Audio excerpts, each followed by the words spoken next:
Sa ikalawang sunod na taon, maagang nagsimula ang traslasyon ng Poong Jesus Nazareno. Pero bago ito, nagpaabot ng mensahe si Arsobispo Jose Cardinal Advincula sa mga deboto sa kanyang homily sa Midnight Vigil Mass. Si Gab Villegas sa sentro ng balita. Hindi mahulog ang karayom ang ginanap ng Misa Mayor sa Quirino Grandstand na nagsimula kaninang hating gabi. Ayon sa Nazareno Operation Center, higit 140,000 ang dumalo sa misa. Pinangunahan ni Manila Archbishop Jose Cardinal Advincula ang selebrasyon kasama ang kora paroko at rektor ng Quiapo Church na si Balanga Bishop-elect Jun Sescon.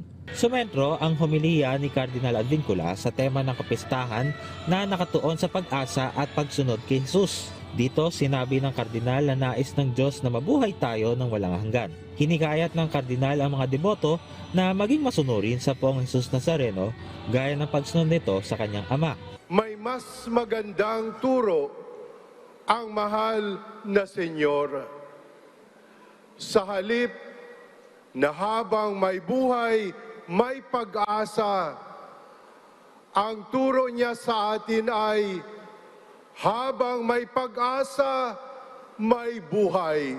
Hanggat meron tayong pag-asa, meron tayong buhay.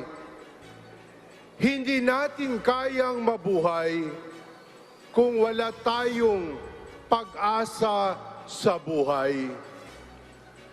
Dahil ang taong walang pag-asa sa buhay ay taong papatay-patay.